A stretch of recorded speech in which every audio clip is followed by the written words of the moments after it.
ఐగుప్తు దేశంలో నుంచి బయలుదేరి వస్తూ ఉన్నప్పుడు మార్గ మధ్యలో దేవుడు ఏం చేశాడంటే మోషే గారిని కొండ మీదకి రమ్మని పిలిచాడు. కొండ మీదకి ఎందుకు రమ్మని పిలిచాడు అంటే 10 ఆజ్ఞలు కలిగినటువంటి 2 పలకల్ని దేవుడు ఇస్తాను అని చెప్పి మోషే గారిని రమ్మంటే మోషే గారు ఏం చేశాడంటే ఇశ్రాయేలు ప్రజల్ని సిద్ధపాటు చేసి నేను వచ్చిన దాకా మీరు జాగ్రత్తగా కనిపెట్టుకొని ఉండండి, దేవుని కోసం జాగ్రత్తగా ఉండండి, నేను వెళ్తున్నాను, కొండ మీదకి వెళ్తున్నాను, దేవుడు నాతో మాట్లాడిన తర్వాత మరలా నేను కిందకు వస్తానని చెప్పి కొండ మీదకి వెళ్ళాడు. ఎవరు వెళ్ళింది? మోషే గారు. దేవుని స్తోత్రం. హల్లెలూయా.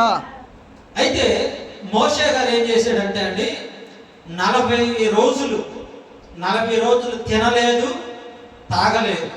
దాన్ని ఏమంటారు?